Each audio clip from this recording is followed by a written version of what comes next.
Hello student, how are you? कैसे हैं आप? मैं हूं आपका अपना मुकेश सर। और डियर स्टूडेंट, आज हम पढ़ने जा रहे हैं प्रिज्म। पूरा प्रिज्म का जितना भी कंसेप्ट है और आपके 12th लेवल में जितना भी प्रिज्म दिया हुआ है, प्रिज्म का अपवर्तन। ठीक है, आज का टॉपिक रहेगा प्रिज्म में अपवर्तन। ठीक है, तो पूरा का पूरा हम लोग कंप्लीट करेंगे, जिसमें पढ़ेंगे हम लोग क्या चीज? प्रिज्म में अपवर्तन, विचलन कोण किसे कहते हैं, न्यूनतम विचलन कोण की न्यूनतम स्थिति देखेंगे। ठीक है, आपका जो है प्रिज्म का अपवर्तनांक निकालेंगे। ठीक है, तो ये सारे टॉपिक्स आज हम कवर करने जा रहे हैं। अगर समय रहा तो हम वर्ण विक्षेपण क्षमता, जो बहुत महत्वपूर्ण जो टॉपिक्स हैं, ठीक है, रैम्बोज, सबको कवर करेंगे। ओके, तो let's start now prism. Okay, तो प्रिज्म क्या होता है, इससे पहले हमने लेंस, दर्पण सब कुछ पढ़ रखा है। प्रिज्म क्या होता है? सबसे पहले प्रिज्म, डियर प्रिज्म, तो प्रिज्म जो होता है दो समतल पृष्ठों को, ठीक है, किसी निश्चित कोण पर झुकाकर, इस प्रकार यदि रख दिया जाए, किसी निश्चित कोण पर झुकाकर, ठीक है, उनके शीर्षों को एक दूसरे के साथ इस प्रकार रख दिया जाए, दो समतल को, तो उसके मध्य जो भाग बनता है, टोटल भाग, उसे हम प्रिज्म कहते हैं। ठीक है, अगर हम इसका चित्र बनाना चाहें तो देखिएगा, बहुत सुंदर सुंदर इसका चित्र मैं बना के आपको दिखा देता हूं, क्योंकि मेरे पास अभी प्रिज्म तो नहीं है, बट मैं इसका आपको एक अच्छा खासा जो है चित्र डेफिनेटली बना के दिखा सकता हूं। ठीक है डियर, ये देखिए, कुछ प्रिज्म हमारा इस प्रकार से बनता है। ये दिख रहा है प्रिज्म के जैसा कि नहीं दिख रहा है? बिल्कुल दिख रहा है ना भाई। हाँ, ये प्रिज्म है ए बी सी। अब इसमें क्या क्या होती है इसको सुनिए। ये होता है प्रिज्म का कोण, प्रिज्म का कोण जो उसका शीर्ष बनाता है, प्रिज्म का कोण। सब लोग देखे होंगे यार, कॉमन सी बात है, 10th क्लास में प्रिज्म में काफी प्रैक्टिकल किए होंगे, उम्मीद करता हूं। ठीक है, ये जो आपको पृष्ठ दिख रहा है, समतल पृष्ठ दिख रहा है, इस पृष्ठ को बोलते हैं डियर स्टूडेंट अपवर्तक पृष्ठ बोलते हैं। ये है, उसके पीछे में अच्छा कितने पृष्ठ होंगे बताओ मुझे? टोटल प्रिज्म में कितने पृष्ठ होंगे टोटल? ठीक है, देखो, दो, समझ में आ गया? दो, एक सामने 3, एक पीछे 4 और एक नीचे 5 पृष्ठ। ठीक है, तो ये होता है अपवर्तक पृष्ठ। लेकिन ये जो है आधार का पृष्ठ अपवर्तक पृष्ठ नहीं कहलाता। ठीक है, अपवर्तक पृष्ठ कितने होंगे टोटल? 2 ही होंगे। ठीक है जी, एक इधर वाला और एक इधर वाला। इसको बोलते हैं अपवर्तक कोर। क्या बोलते हैं? अपवर्तक कोर, कोर कहलाता है। और यह है हमारा अपवर्तक पृष्ठ, अपवर्तक पृष्ठ। ठीक है, यह है हमारा आधार, बेस, जिस पे ये टिका है, खड़ा रहता है। That's clear dear? ओके, एक और प्रिज्म का मैं चित्र बनाता हूं, देखिएगा। एक और बना सकते हैं, कैसे? देखिए, इधर देखते रहेंगे आप लोग। एक प्रिज्म हम और बना देते हैं आपके लिए, ताकि और अच्छे से समझ में आ जाए। कुछ इस प्रकार,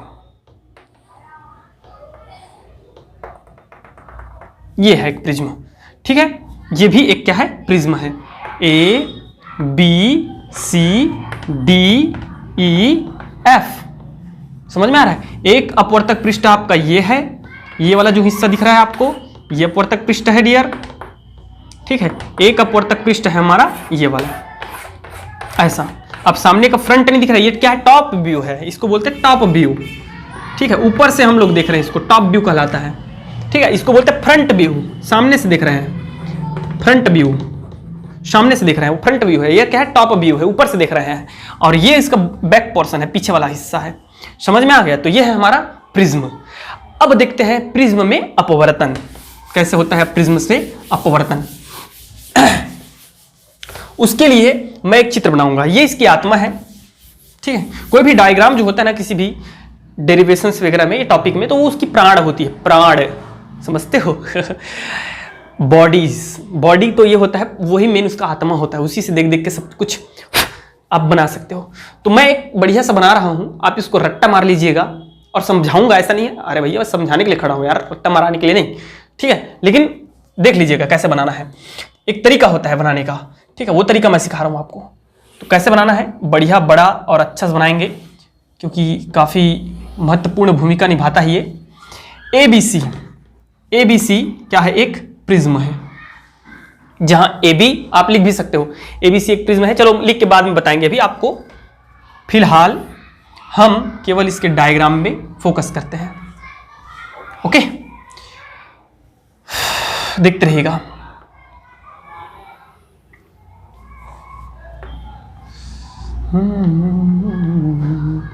ये छोटा हो गया क्या यार? उधर यार थोड़ा जगह और होना चाहिए था क्या? चलिए मिल गया है, समझ लीजिएगा, मिल गया है। यहाँ पे क्या क्या नाम है भैया? PQ मैं बताता हूँ, पूरा वर्णन करूंगा एकदम बढ़िया से, बट थोड़ा सा मुझे वक्त दो, पहले चित्र को बना लेता हूँ, फिर बार बार उसी को बोलने में मजा नहीं आता है ना। आपको भी कंझट लगेगा, वही चीजें मुझे भी कंझट लगेगा। ये फिर मैं आपको अच्छे से एकदम समझाऊंगा उसको।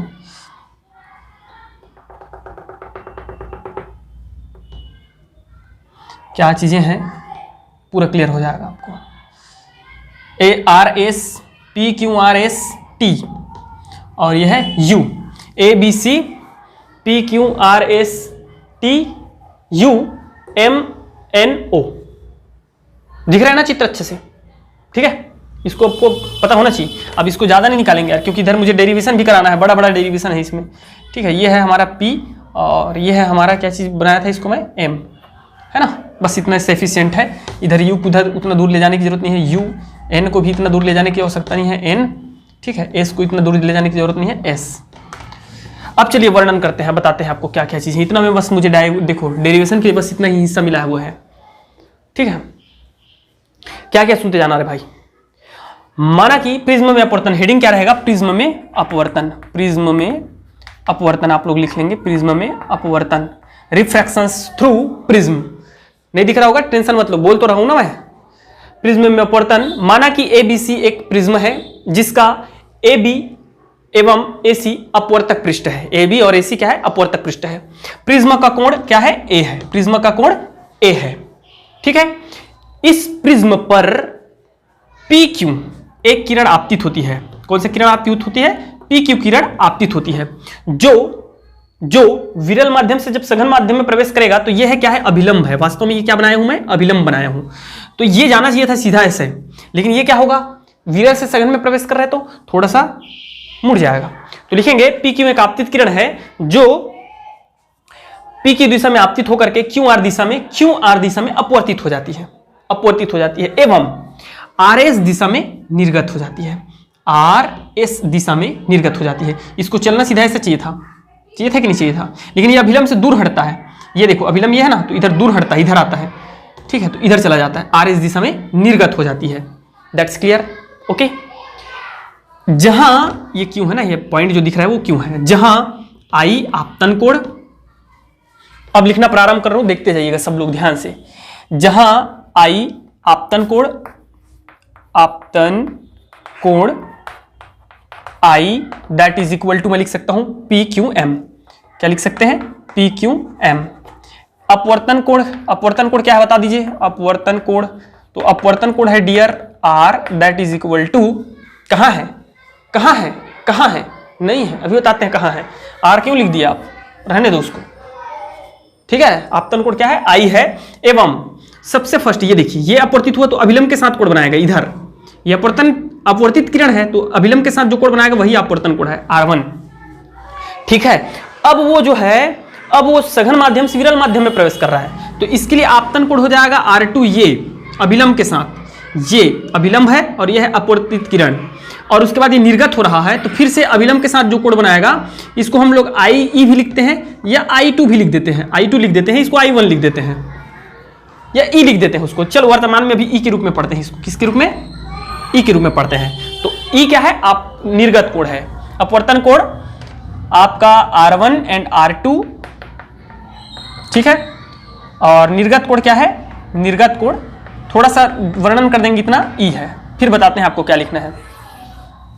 अब हेडिंग यहां से एक और चेंज होगा। अपवर्तन तो पढ़ ही रहे हैं, पूरा पढ़ेंगे अपवर्तन, लेकिन यहां से एक हेडिंग चेंज होगा, वो होगा ये विचलन कोण, और लिख लेंगे आप लोग विचलन कोण और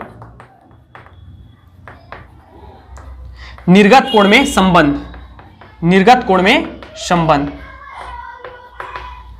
इसी के अंदर एक हेडिंग है। ठीक है, तो भाई अब बात करते हैं विचलन कोण किसे कहते हैं। क्योंकि विचलन कोण आ गया। तो विचलन कोण क्या होता है, ये है, देखिए जहां पे टी बन रहा है, विचलन कोण क्या है, ये जो डेल दिख रहा है ना, डे, दैट इज द विचलन कोण। ठीक है, तो इसको हम कैसे बोलते हैं, परिभाषा क्या है इसकी, जब आपतन कोण को, आपतित किरण को सीधा आगे की ओर बढ़ाते हैं एवं निर्गत किरण को पीछे की ओर बढ़ाते हैं, तो वे दोनों एक बिंदु पर एक दूसरे को प्रतिच्छेद करते हैं। उस बिंदु पर जो कोण प्राप्त होता है उसे हम विचलन कोण कहते हैं। निर्गत किरण को पीछे की ओर बढ़ाने पर एवं आपतित किरण को आगे की ओर बढ़ाने पर, आपतित किरण को आगे की ओर बढ़ाने पर जो कोण प्राप्त होता है उसे विचलन कोण कहते हैं। वर्तमान स्थिति में यहां जो हमारा विचलन कोण है डियर, विचलन कोण आप देख लीजिएगा क्या है, विचलन कोण, विचलन कोण क्या है बता दीजिए मुझे जल्दी से, UTS that is equal to क्या है, डेल। समझ में आ गया सबको, अच्छे से क्लियर है, ओके ना, ओके। अब चलिए देखते हैं इत्मीनान से, आराम से क्या क्या चीजें, देखो कोण सबसे पहले आप देखिएगा, एकदम आराम से समझाऊंगा मैं सब चीजों को। सबसे पहले कोण इसका मान निकालिए जी, क्योंकि मुझे जरूरत पड़ने वाली है किस कोण की, TQR की, मतलब इस कोण की जरूरत पड़ने वाली, इस कोण का वैल्यू निकालते हैं। तो उस कोण का वैल्यू कैसे निकालोगे आप, ये देखो मैं बता रहा हूं कैसे निकालना है, मैं बता रहा हूं, चिंता ना करें भाई। ये देखो ये अभिलंब है और ये आगे की ओर बढ़ाएंगे तो ये रेखा जाएगी, मतलब ये ऐसा कुछ बन रहा है, MQ है ना, ये आगे O और ये है P और आगे चला गया T। तो ये दोनों एक दूसरे को प्रतिच्छेद कर रहे हैं, तो ये और ये कोण क्या होगा, शीर्षाभिमुख कोण, क्या बोलते हैं, शीर्षाभिमुख कोण। तो ये दोनों आपस में बराबर होंगे, लेकिन मुझे इसका मान पता है, ये 20 से कट रहा है, इसका मान भी पता है, इसका मान नहीं पता है। दोनों कोण बराबर होंगे, मतलब ये कोण कंप्लीट और ये कोण कंप्लीट बराबर होंगे। अब मुझे सिर्फ इतना का मान निकालना है, अब इतना का मान, और ये है TQR।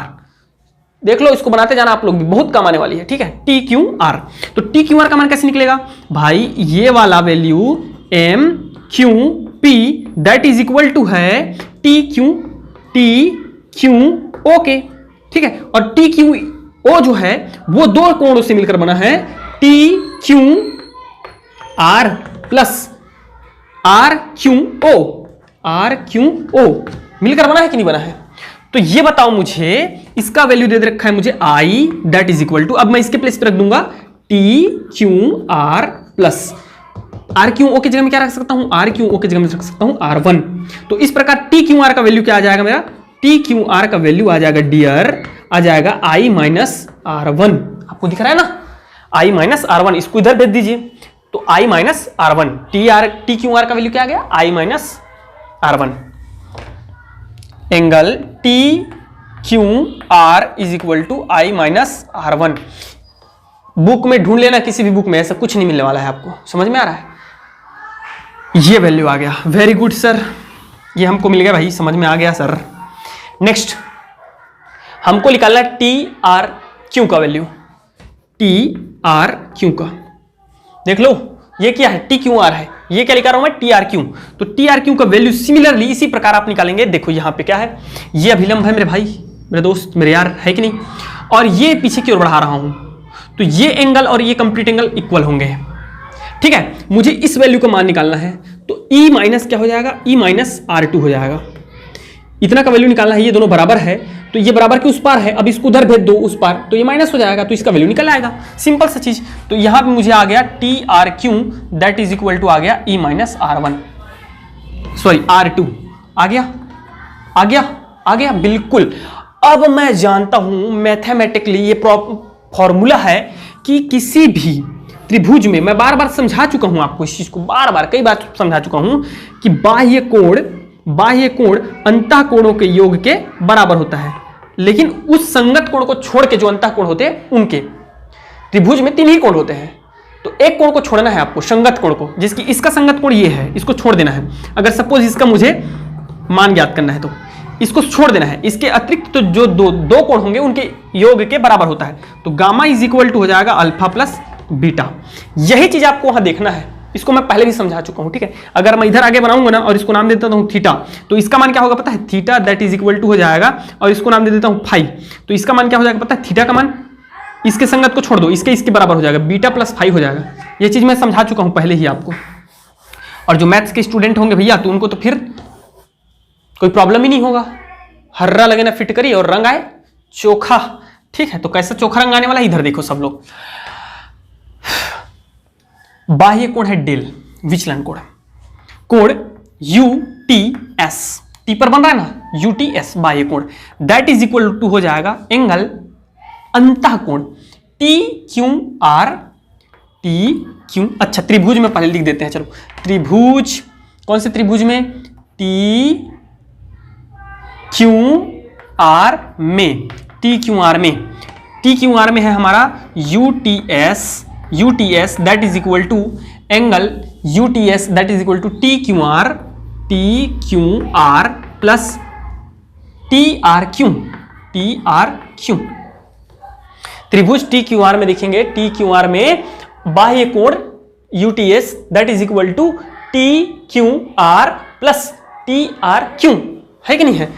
अब हमको क्या करना है, इन दोनों वैल्यूज को रख देना है। UTS का वैल्यू क्या है, del that is equal to TQR का वैल्यू बता दीजिए मुझे, TQR का वैल्यू है I माइनस R1 और प्लस इसका वैल्यू है E माइनस R2। आ गया, ओके वेरी गुड। अब देखना क्या है, ये देखो आप, अब मुझे देखना है, इसको इक्वेशन दे दीजिए आप, कोई भी एक इक्वेशन दे दीजिए, या थोड़ा सा इसको ऐसा सॉल्व कर सकते हैं। देखो क्या कर सकते हैं हम, del that is equal to, यहां से R1 और R2 को एक साथ ले लो, तो I, ये प्लस है बीच में भाई, तो E प्लस में आ जाएगा।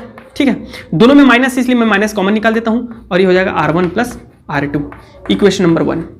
अभी तक कोई इक्वेशन नहीं दिए थे, अभी फर्स्ट इक्वेशन दे दिए, हो गया। नेक्स्ट स्टेप क्या है देखिए, ध्यान से देखते जाइएगा। अब हमको क्या करना है, एक त्रिभुज दे रखा है, और कौन सा त्रिभुज, ये वाला, इस पे देखना है आपको। तो इस त्रिभुज में है क्या स्पेशल, ये देखो एंगल कौन से एंगल में, त्रिभुज में, ट्रायंगल में, RQO में या QOR में। QOR में क्या है dear, angle QOR plus angle ORQ plus angle RQO, क्या लिख दिए sir, that is equal to 180। कुछ नहीं लिखा हूं मैं, त्रिभुजों के तीनों कोणों का मान 180 अंश के बराबर होता है। तो इस त्रिभुज में मैं ले रहा हूं, तो इन तीनों त्रिभुज को लिख दिया QOR, angle QOR plus RQO plus RQO, तीनों को लिख दिया, दैट इज इक्वल टू 180 लिख दिया। कोई प्रॉब्लम नहीं है ना, नहीं है, बिल्कुल नहीं है। अब यहां देखो भाई, QOR का मान क्या है, QOR का मान क्या है, नहीं पता, रहने दो, QOR प्लस, लेकिन मुझे ORQ का मान पता है, ORQ का मान है R2 प्लस R1, इसका भी मान मुझे पता है, दैट इज इक्वल टू हो जाएगा 180। हो गया, इसी को मैं ऐसा भी लिख सकता हूं, QOR that is equal to 180 minus R1, ठीक है, माइनस R1 प्लस R2, दोनों को। ओके डियर स्टूडेंट, अब हमको क्या करना है, इधर देखिए, अब हमको क्या करना है, अब हमें यहां देखना है, चतुर्भुज दिख रहा है ठो AQOR, ठीक है। तो चतुर्भुज हम देखते हैं, चतुर्भुज AQOR में, तो चतुर्भुज AQOR में क्या स्पेशल है, ये देखो, इसमें स्पेशल है क्या, AQO, angle AQO plus angle QOR plus angle ORA, तीन हो गया, चौथा क्या है, एंगल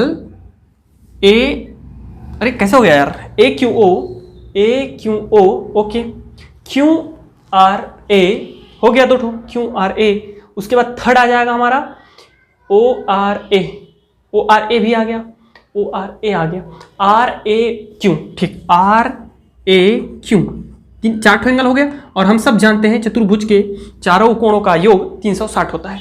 मुझे बता दो AQO का मान क्या है। ये दोनों एंगल एक्चुअल में क्या है, 90 एंगल होते हैं। क्या होते हैं, 90 एंगल होते हैं।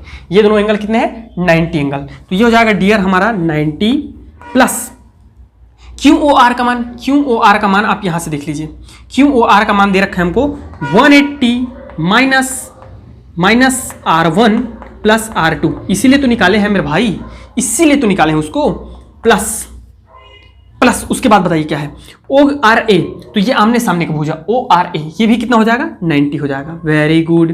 प्लस आर ए क्यू, तो ये क्या है प्रिज्म का कोण, ठीक है, दैट इज इक्वल टू हमारा हो जाएगा 360। एक्चुअल में जो मैं प्रिज्म में अपवर्तन यहाँ पे जो लिखाया हूं आपको, विचलन के कोण और निर्गत कोण नहीं है, यह प्रिज्म का कोण क्या है, हेडिंग क्या रहेगा, प्रिज्म के कोण में संबंध, प्रिज्म के कोण में संबंध, ये है हेडिंग, मतलब ये सब हेडिंग है उसके अंदर। अब ये देखो क्या 90, ठीक है, 180 और ये 90, 180 और 180 360 हो रहा है। इस 360 को उधर भेज दो और इसको पूरा उधर भेज दो, तो हमारा angle A that is equal to हो जाएगा, मतलब प्रिज्म को कोण दैट इज इक्वल टू 360 इधर का, 360 इधर से इधर आएगा, मतलब 360 माइनस में, ये देखो ना 90 90 180 180 माइनस 360, और ये माइनस जो है वो इधर आके क्या हो जाएगा प्लस हो जाएगा, R1 प्लस R2, तो ये दोनों क्या हो जाएंगे, कैंसल आउट हो जाएंगे। ए का वैल्यू क्या आ गया भाई, बोल दो मुझे, बता दो। मैं इधर थोड़ा सा जो आईएमपी फॉर्मूलेज है ना उनको लिख रहा हूं, ठीक है, जिसकी ये वाला काम का है। कौन सा वाला काम का है भाई, बोल दो। Del that is equal to I plus E minus R1 plus R2, क्योंकि बहुत बड़ा क्लास होने वाला है, लेकिन जबरदस्त क्लास होने वाला है। इक्वेशन 1 दिए थे ना, क्योंकि मुझे मिटाना पड़ेगा इन सबको।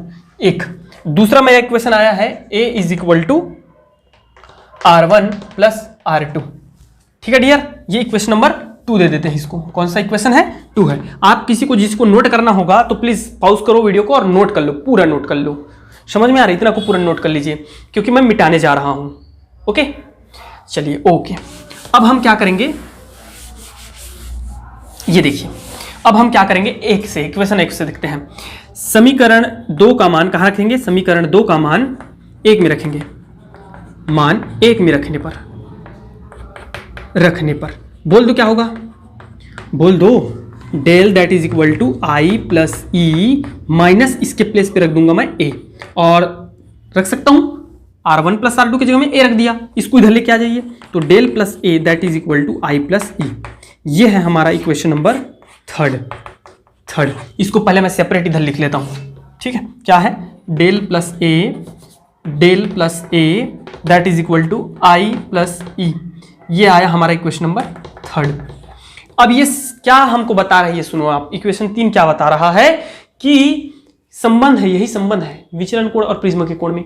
विचलन कोण और प्रिज्म के कोण का योग आपतन कोण और निर्गत कोण के योग के बराबर होता है। समझ में आ रहा है, मतलब ये एंगल का सम इस एंगल और इस एंगल के योग के बराबर होता है। अर्थात ये और ये जब बराबर है तो ये तो दोनों क्या है, समझ रहे बात को, ये इतना, ये और ये, ठीक है, ये संबंध है, बस इतना ध्यान रखिएगा, ये संबंध है। विचलन समझ में आ गया आपको, विचलन समझ में आ गया है। अब देखते हैं न्यूनतम विचलन क्या है।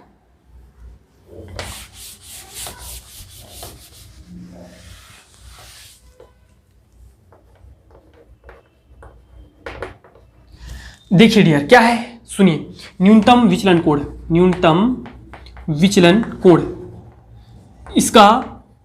इसको हम लोग डेल एम से शो करते हैं, किससे, डेल एम से, मिनिमम, ठीक है, ऐसा शो करते हैं। एकदम बेहतरीन तरीके से बता रहा हूं, सुनिए क्या है न्यूनतम विचलन कोण। एक मुझे क्या बनाना पड़ेगा, ग्राफ बनाना पड़ेगा, डेरिवेशन वगैरह कुछ नहीं है, ग्राफ बस है, उस ग्राफ को समझना है आपको। ग्राफ को समझ गए भाई तो फिर कोई दिक्कत नहीं है।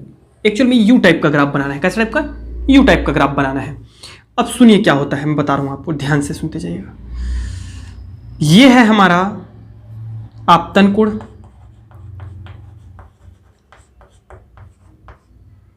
ठीक है, इधर क्या है, आपतन कोण आई, और ऊपर में रहता है हमारा विचलन कोण, क्या रहता है, विचलन कोण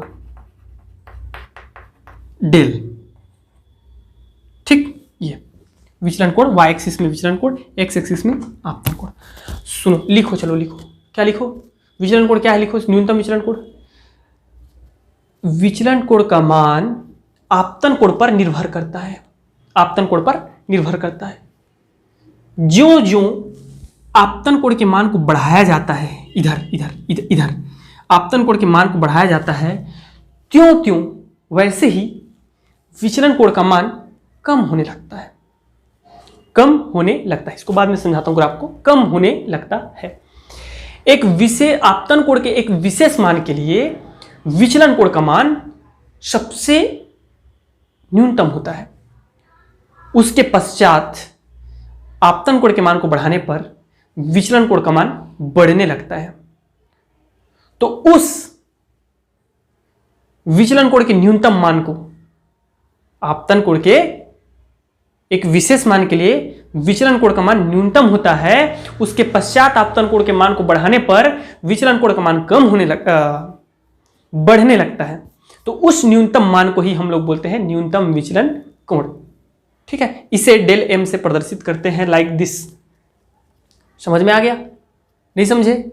ग्राफ में एकदम समझ में आ जाएगा। देखो मैं बता रहा हूं आपको क्या है भाई। ये देखो एक्स एक्सिस में है तो हम सब जानते हैं यहां और यहां और यहां, इन तीनों में, इन दोनों में और इन दोनों में अंतर समझ में आता कि नहीं? इस दोनों में अंतर यह है कि इधर चलने पर बढ़ रहा है। अरे भैया संख्या रेखा पढ़े हो कि नहीं पढ़े हो? 1 2 1 2 इतना तो जानते ही हैं। मतलब इधर चलेंगे तो ये बढ़ेगा, आपतन कोण का मान बढ़ेगा, ऊपर चलेंगे तो विचलन कोण का मान बढ़ेगा, है कि नहीं? अब ये देखो आप, अब ये देखो क्या, एक विशेष मान के लिए देखो, ये देखो ये आपतन कोण का मान है। ये क्या है? आपतन कोण का मान है। यहां पर हमारा विचलन कोण का मान देखिए कितना ज्यादा है। विचलन कोण का मान इतना है, इतना है कि नहीं है? ये देखिए ये विचलन कोण का मान आ रहा है। अगर मैं इस सिंपल 1 2 3 से भी शो करता हूं तो 1 2 3 4 5 6 7 8 9 10 मान लो। क्या मान लेते हैं? 10 सपोज ऐसी मान लेते हैं। चलो 1 2 3 4 5 6 7 8 9। देखो भाई ध्यान से देखना, मैं ये आपके लिए बनाया हूं। ठीक है, ऐसा आपको लिखने की जरूरत नहीं है, सिर्फ इतना बनाइएगा। अगर आपको देखो ध्यान से देखिएगा, 2 पर जब आपतन कोण का मान कम है तो हमारा विचलन कोण का मान कितना है? 10। अधिक है कि नहीं है? ठीक है, आपतन कोण के मान को जैसे जैसे बढ़ाते हैं विचलन कोण का मान क्या होने लगता है? कम होने लगता है। ये तो बोला हूं ना, जो आपतन कोण के मान को बढ़ाया जाता है त्यों आपका जो है विचलन कोण का मान कम होने लगता है। आ गया 6, आ गया 5, आ गया कि नहीं आया? आ गया 5। अब जैसे जैसे बढ़ाते हैं कम होने लगता है। एक विशेष स्थिति के लिए, आपतन कोण के एक विशेष मान के लिए विचलन कोण का मान सबसे न्यूनतम होता है लाइक दिस। ये देखो 5 में एक विशेष स्थिति है जब हमारा विचलन कोण का मान क्या है? 4 है, अर्थात यही है हमारा डेल एम। उसके पश्चात जब विचलन आपतन कोण के मान को बढ़ाते हैं तो विचलन कोण का मान पुनः बढ़ने लगता है। अब कितना हो गया? 5 हो गया। अब आगे बढ़ाओ और तो कितना हो गया? 6 हो गया। अब आगे बढ़ाइए, कितना हो जाएगा? 8 हो गया। अब आगे बढ़ाएंगे कितना हो जाएगा? फिर से पुनः 10 हो जाएगा। हुआ कि नहीं? तो सबसे कम मान कितना है आपतन कोण के इस मान के लिए? पहले जब आपतन कोण के मान को बढ़ाते हैं तो विचलन कोण का मान कम होने लगता है। एक विशेष मान के लिए विचलन कोण का मान सबसे कम होता है, जिसे हम न्यूनतम विचलन कोण कहते हैं। उसके पश्चात बढ़ाने पर बढ़ने लगता है। दैट्स क्लियर ना? डेफिनेशन लिखना है, ग्राफ बनाना है। विचलन कोण की स्थिति में आप इसको जरूर लिखेंगे नोट में। विचलन कोण की स्थिति में, विचलन कोण की न्यूनतम विचलन की स्थिति में, डेल एम की स्थिति में हमारा I1 that is equal to I2 means that E, okay, ये, और R1 that is equal to R2 that is equal to R। मतलब ये R1 R2 भी बराबर हो जाता है और E और I जो है वो भी बराबर हो जाता है। समझ में आ गया? चलिए अब देखते हैं हम लोग आगे।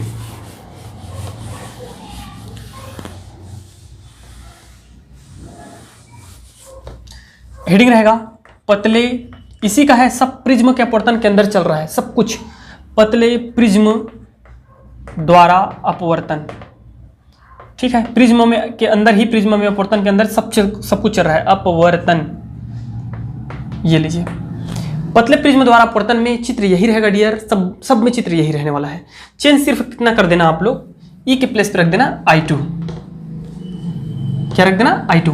और आपको 2 चित्र बनाने की आवश्यकता नहीं है, वही चित्र रखना, E और I कर देना, ऐसा कर देना, E एंड I2 कर देना। ये लो, चलो हो गया खत्म। ठीक है, तो पूरा फिर से वही लिखना है आपको। अगर फिर अलग अलग आ गया, ये दोनों अलग अलग आ रहे हैं, जिसके आ गया कोण और प्रिज्म के कोण और क्या पढ़े थे अभी जस्ट, हाँ, विचलन कोण में संबंध बोला है, तो एक चित्र बना देना उसके लिए। ठीक है, अगर अकेले आया है तो, और न्यूनतम विचलन कोण को समझाइए, आ गया उतना तक आया है, एक बना दीजिएगा। ये अलग से आ रहा है तो अलग बनाइएगा, इसके लिए भी बनाइएगा। अगर दोनों एक में ही आ रहा है, पूरा प्रिज्म के अपवर्तन को समझाइए, पूरा 8 या 6 नंबर में आ रहा है, तो आपको क्या करना है, सबको एक साथ बना देना है एक ही चित्र में, पूरा वर्णन वही करना है, सब कुछ वही करना है, सब चीज वही करना है, बस लिखना है स्नेल के नियम से, स्नेल के नियम से सब कुछ लिख करके, इतना अपतन व अपवर्तन सब कुछ लिख करके स्नेल का नियम लिखना। और म्यू इज इक्वल टू हम सब जानते हैं sign I1 by sine R1। कहां से आया भाई, स्नेल का नियम, आपतन कोण की जय और अपवर्तन कोण की जय के अनुपात को ही हम स्नेल का नियम कहते हैं, ठीक है। अपवर्तनांक इसी को कहते हैं और इसी को हम अपवर्तन का द्वितीय नियम भी कहते हैं, ठीक है। तो यहां से डियर हमारा हो जाएगा ये mu sine R1 that is equal to sine I1 लिख सकता हूं मैं, ठीक है, वेरी गुड। इसी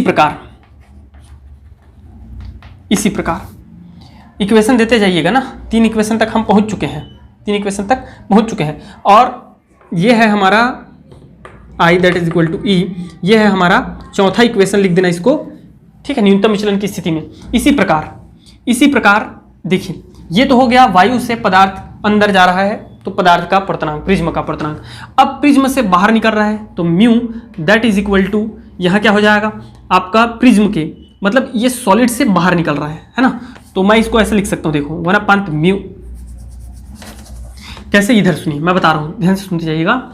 ये एक्चुअल में क्या है, एयर म्यू डी है, प्रिज्म है तो पी लिख देता हूँ, एयर म्यू प्रिज्म, ठीक है, मतलब प्रिज्म का अपवर्तनांक है। और यहाँ अब प्रिज्म से अब किरण कहाँ निकल रही है, एयर में, वायु में, है ना, तो प्रिज्म म्यू एयर। तो इसके लिए आपतन कोण कौन है, आपतन कोण ये है R2 है, ठीक है, आपतन कोण R2 है, अपवर्तन कोण I2 है, ध्यान रखिएगा, हाँ, ठीक है। तो ये हो जाएगा साइन, क्या हो जाएगा, sign R2 divided by sign I2। अब देखो, अब मैं इसको इसी के फॉर्म में बदलना चाहता हूं तो मैं क्या लिख सकता हूं, ये देखना ध्यान से। हम सब जानते हैं, मैं पहले भी पढ़ा चुका हूं आपको, A mu G that is equal to 1/G mu A, उत्क्रमणीयता के सिद्धांत से। तो मैं इसको पलटना चाहूंगा तो कैसे लिख दूंगा पता है, 1/A mu G that is equal to, ये हो जाएगा sine I2 divided by sine, sorry इसको मैं ऐसा लिख दिया, लेकिन ये नहीं पलटेगा, ये भी ऐसे रहेगा sign R2 divided by sign I2। समझ में आया कि नहीं आया रे भाई, ये सिर्फ मैं ऐसा लिखा हूं इसको व्युत्क्रमणीयता के सिद्धांत से।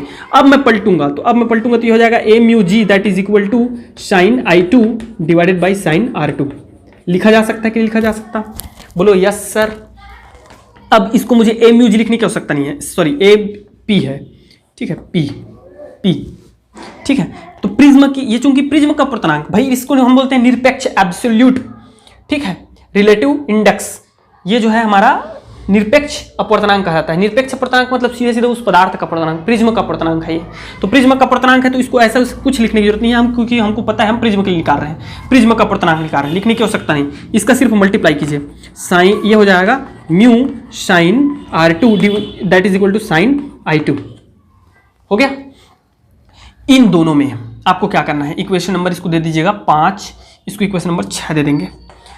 5 और 6 में हम सब जानते हैं, चूंकि प्रिज्म पतला है, चूंकि प्रिज्म क्या है, पतला है, अतः क्या हो जाएगा, sine I that is equal to I sine R that is equal to R हो जाएगा, ठीक है, R हो जाएगा डियर। तो अब मैं क्या कर रहा हूं देखिएगा, अब मैं क्या कर रहा हूं देखते रहिएगा, बीच का हिस्सा मिटा दिए, कोई मतलब नहीं है, ठीक है। अब मैं क्या कर रहा हूं देखते रहिएगा, इसको मैं लिख सकता हूं, इसके बाद लिखेगा ना आप लोग, इसके नीचे लिखेंगे, ये इसके नीचे आएगा, इसके नीचे आएगा, तो म्यू ये हो जाएगा R1, क्योंकि साइन R का वैल्यू हो गया R के बराबर, R1 हो जाएगा, और ये हो जाएगा I हो जाएगा, क्या हो जाएगा, I1 हो जाएगा। इसी प्रकार यहाँ 5 में हो जाएगा mu R2 that is equal to I2। समझ में आ गया ना कैसे हुआ। इस वैल्यूज को क्या करना है आपको, चुपचाप कहाँ रख देना है, इक्वेशन नंबर आपका यही कहीं देख लीजिए, I1 I2 देख लेते हैं, ये समीकरण 3 में रखने पर, या आप लोग लिख लेना, क्या लिख देना, विचलन कोण और प्रिज्म के कोण के संबंध में रखने पर लिख देना, या इक्वेशन 3 में रखने पर, क्योंकि ये सब ना एक दूसरे से कोरिलेट करते हैं। Del plus A that is equal to हमारा हो जाएगा आई के प्लेस पे क्या रख देंगे हम लोग, ये I1 या I2 है जी, ठीक है, I1 और I2 है, क्योंकि देखिए ना इधर देखिए I is equal to E is equal to I2 I1 सबके बराबर है, तो हम यहाँ रख देंगे, क्या रख देंगे बोलिए, mu R1 plus mu R2, then del plus A that is equal to mu common निकाल दीजिएगा R1 प्लस R2, और R1 प्लस R2 का मान देखो ऊपर देखो इस समीकरण 2 से, तो समीकरण 2 से हमारा क्या हो जाएगा, समीकरण 2 से हमारा हो जाएगा dear del plus A that is equal to mu A, R1 plus R2 की जगह में ए। अब इसको उधर भेज दो simply, del is equal to हो जाएगा mu A minus A, del that is equal to mu A को कॉमन निकाल दो भाई, म्यू माइनस 1। तो ये है पतले पतले प्रिज्म का कौन सा नंबर का, 5 6 7 नंबर का इक्वेशन, ठीक है, del that is equal to A mu minus 1 7, ठीक है, ये काम का है। ये है हमारा पतले प्रिज्म का विचलन कोण का व्यंजक, ये निकालना रहता है, समझे, समझ में आ गया, ठीक है, मिटा दें। अब निकालेंगे हम प्रिज्म के पदार्थ का अपवर्तनांक, अर्थात प्रिज्म का अपवर्तनांक का व्यंजक, जो कि मोस्टली पूछा ही जाता है, ठीक है।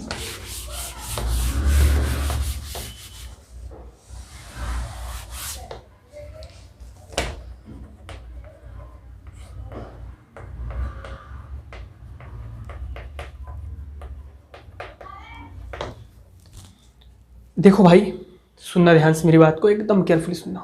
क्या, अगर प्रिज्म के पदार्थ का अपवर्तनांक, प्रिज्म का अपवर्तनांक का व्यंजक ज्ञात कीजिए ऐसा आता है, सचित्र वर्णन कीजिए ऐसा आता है, तो आपको क्या क्या करना है मैं बता रहा हूँ, ठीक है। बीच का जो न्यूनतम विचलन की स्थिति देखे थे ना, उसको काट देना, ठीक है, मत लिखना उसमें, बहुत बड़ा हो जाता है, देख रहे हो अभी भी कितना बड़ा हो गया है ना, मत लिखना उसको। पतले प्रिज्म का अपवर्तनांक जो निकाले हैं ना, मत निकालना उसको, विचलन कोण मत निकालना, सीधा वहाँ जो छोड़े थे हम लोग, कहाँ, संबंध, अर्थात ये कहाँ चला गया, ये लिखना, ये लिखना, यहाँ तक निकाले हो ना भाई, ये लिखना, उसके बाद प्रारंभ करना, क्या करना भाई, प्रारंभ करना, कैसे, इधर देखो मैं बता रहा हूँ। चूंकि आप लोग इक्वेशन यहाँ तक लिखना है, एक इक्वेशन दो तक लिखना ही है, मतलब प्रारंभ किया था ना, सब कुछ लिखना है आपको, इन सब चीज़ों को लिखना है। न्यूनतम विचलन की स्थिति को पूरा छोड़ देना, पतले प्रिज्म के अपवर्तनांक को छोड़ देना, विचलन कोण को छोड़ देना, बाकी जो सब लिखे थे हम लोग अकड़म बकड़म जो भी, उन सबको लिखना है, ठीक है। तो del that is equal to हमारा है equation E plus I plus E minus R1 plus R2 that is equation number 2 आया हुआ है, और एक चीज़ आया है A is equal to R1 plus R2, ये इक्वेशन 2 तक लिखे होंगे आप लोग, है ना। फिर यहाँ से प्रारंभ करना, न्यूनतम विचलन की स्थिति में, तो इस स्थिति में हम क्या करते हैं, हम सब जानते हैं R1 that is equal to R2 that is equal to R and I1 that is equal to I2 that is equal to E and I, हम जानते कि नहीं जानते हैं। इस वैल्यू को यहाँ पे रखिए समीकरण 2 में, तो A बराबर हमारा आ जाएगा डियर, A बराबर आ जाएगा R plus R that is equal to 2R, आएगा कि नहीं। तो इस प्रकार R का मान आ जाएगा A/2। अरे भैया, R के प्लेस पे मैं R1 R2 के प्लेस पे क्या रख दिया, R रख दिया, तो दोनों को जोड़ दूंगा 2R हो जाएगा। अब ऐसा मत समझना कि R तो अलग अलग दिख रहा है सर, तो ऐसा कुछ नहीं है, ठीक है। तो ये है, और 2R आया तो R का मुझे वैल्यू निकालना है, तो R का वैल्यू मैं निकाल दूंगा A/2, R2 को इधर ट्रांसफर कर दिया, निकल गया समीकरण 1 से। तो 1 से कैसे निकालेंगे, ये देखो, del that is equal to I plus E है, तो दोनों की जगह में मैं क्या रख दूंगा, आई रख दूंगा प्लस, सॉरी माइनस है, R1 R2 की जगह में क्या रख दूंगा, R रख दूंगा, ठीक है। तो ये हो जाएगा del that is equal to 2i minus 2R, चलता है यार, ठीक है। तो दैट इज इक्वल टू हो जाएगा हम लोगों का, दोनों में से 2R, 2 को कॉमन निकाल लो, I माइनस R हो जाएगा, होगा कि नहीं होगा, इसको भेज दो नीचे, तो ये हो जाएगा हम लोग का I minus R that is equal to हो जाएगा डेल/2, हुआ जी। R का वैल्यू मुझे पता है, R का वैल्यू क्या बता दो जी, R का वैल्यू भी निकाला हूँ मैं, किधर है, इधर है, A/2 है, इसको भी उधर भेज दो, मतलब डेल/2, ये देखो ना, R का वैल्यू रखा, अब इसको उधर भेजिएंगे, तो I का हमारा मान आ जाएगा डियर, I बराबर, इसको इधर भेज रहा हूँ मैं, तो डेल/2 plus A/2, 2। That means i is equal to, दोनों का समान है हर, तो इसलिए अंश जो है जुड़ जाएगा, a प्लस डेल या डेल प्लस a बाई 2। हो गया कि नहीं हुआ? ओके ना? पूरा क्लियर है? पूरा क्लियर है कि नहीं है? इतना हो गया। अब मैं सबको मिटा रहा हूँ, इन सबको, इन सबका कोई रोल नहीं है। अब खत्म हो गया हमारा इनका रोल। अब मैं लिखूंगा क्या चीज़? स्नेल के नियम से। सिर्फ क्या लिखूंगा? स्नेल के नियम से। स्नेल के नियम से, क्योंकि अपवर्तनांक कहाँ से आएगा? यहीं से आएगा, यहीं से आने वाले है नियम से। और स्नेल का नियम कहता है हमारा mu that is equal to sine I by sine R. कहता है कि नहीं कहता है? तो आई और आर का वैल्यू रख दीजिए। साइन आई का मान है हमारा, बोलो क्या है भाई? डेल प्लस ए बाई 2 और डिवाइडेड बाई साइन आर का वैल्यू क्या है बता दीजिए। ये देखो ना किधर गया, a by 2 that is a reflective index of prism. Sine, अरे यार कहाँ से ले जा रहा है इसको? थोड़ा सा घुमा के इधर से ले जाना। ये बड़ा लिख देता हूँ, न्यूमेरिकल क्वेश्चन नहीं आता यार यहाँ से। Mu that is equal to sine del plus del divided by 2 completely sine a by 2। देख लो भैया, हो गया यार, काफ़ी मेहनत लगा थोड़ा सा लेकिन मज़ा आया नहीं? ठीक, तो नेक्स्ट क्लास में हम क्या पढ़ेंगे? नेक्स्ट क्लास में पढ़ेंगे वर्ण विक्षेपण किसे कहते हैं, वर्ण विक्षेपण क्षमता, कोणीय वर्ण विक्षेपण, रैम्बॉस, इंद्रधनुष। उसके बाद हमारा फिर स्टार्ट होगा प्रकाशिक यंत्र। ठीक है, thank you very much and best of luck.